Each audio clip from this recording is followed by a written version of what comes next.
And on your show, you also have the skateboard, so you're like the hip hop Pharrell chef.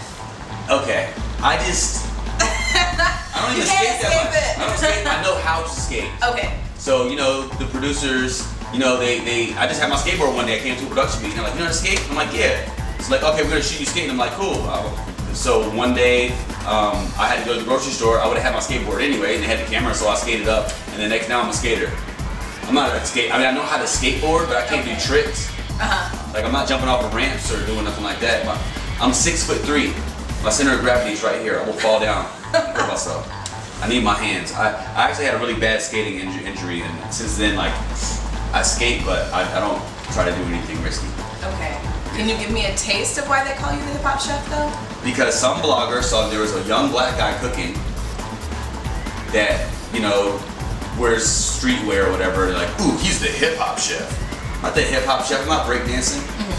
You know, like I mean, I do hip hop. I mean, I enjoy it. You know what I'm saying? Like my boy Santos, right? He's tatted out. He loves metal. They don't call him a rock and roll chef. They call him Chris Santos. You know what I'm saying? He's on Food Network. He's one of the judges on Chopped. He's like the mean judge on Chopped. The same guy I was talking about earlier. Right. They don't call him the rock and roll chef.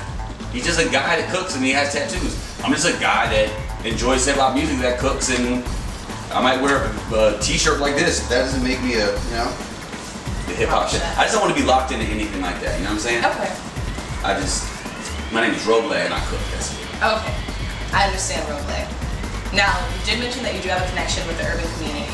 So can you tell me about any service or any way that you've gone back and kind of helped out the community? I've done events at costs for a couple of organizations. Like there's one organization, there's a few. There's like Harlem RBI. It's like a baseball program for young Harlem boys and girls. Donated my services to them. I did something with this other group called Team First, and what they do is they make sure that young football players are staying on top of their homework and getting good grades. And then I just did this teen chef cook-off.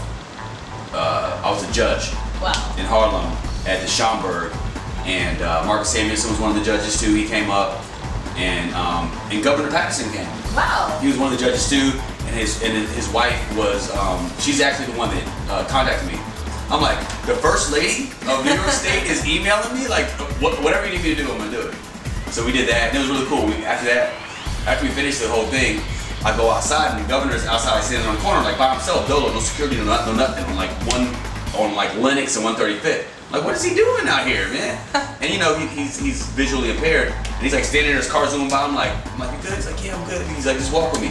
So we cross the street, and we just walk. Me and the governor walking down Lennox Ave, and like all these people were like, yo, that's the governor. Oh, it's governor. Oh, that's Roble. It was really cool. We walked all the way down to Marcus's restaurant. It's like right there between 125th and 126th. So we walked like 10 blocks, and then we went into Red Rooster and Marcus's place and tore the place up in a good way. So yeah, that was a really memorable night. Now I know you also have a lot of people on your team that you bring in that have at one point in time been on the other side of the law, and then you help them change their lives for the better. Yeah, you know, I mean, when I was younger, I had a couple little brushes with the law, so I understand how it could be. But like these guys, you know, had some. Well, DeAndre, he worked with me. I'm training him to be a chef. I'm not sure how much he wants it, but he's a great cook, and he does all kinds of other stuff for us. He had a major brush with the law, and he did some time, and he came home, but it's really hard for him to get employed. And a guy that I worked with DeAndre in another place. He was washing dishes. He's like, yo, I got this kid. He's really good. He's washing dishes, but you know, he's way more talented than he has more talent. I was like, okay, bring him over. So I let him wash the dishes. I'm like, yo, I gave him a tomato and I cut it. And actually, I showed him a tomato and I cut it. I'm like, I want you to do the exact same thing I just did. He's never picked up a knife in a professional way in his life, and he did it, and it was almost identical to what I did. So I was like, okay, you're hired. So took him under the wing. We worked together. You know, he's still a little bit of a knucklehead, but I love the kid. He's a good kid, and you know, we're doing that. And then I just hired his homeboy too, this other guy George, who just came home. He had actually worked with us just a little bit, but I didn't really hire him. I just did a couple of one-offs, but he's working with this other guy George. That's just like his main man. So yeah, I got a couple of ex-convicts. Okay. Not like that though.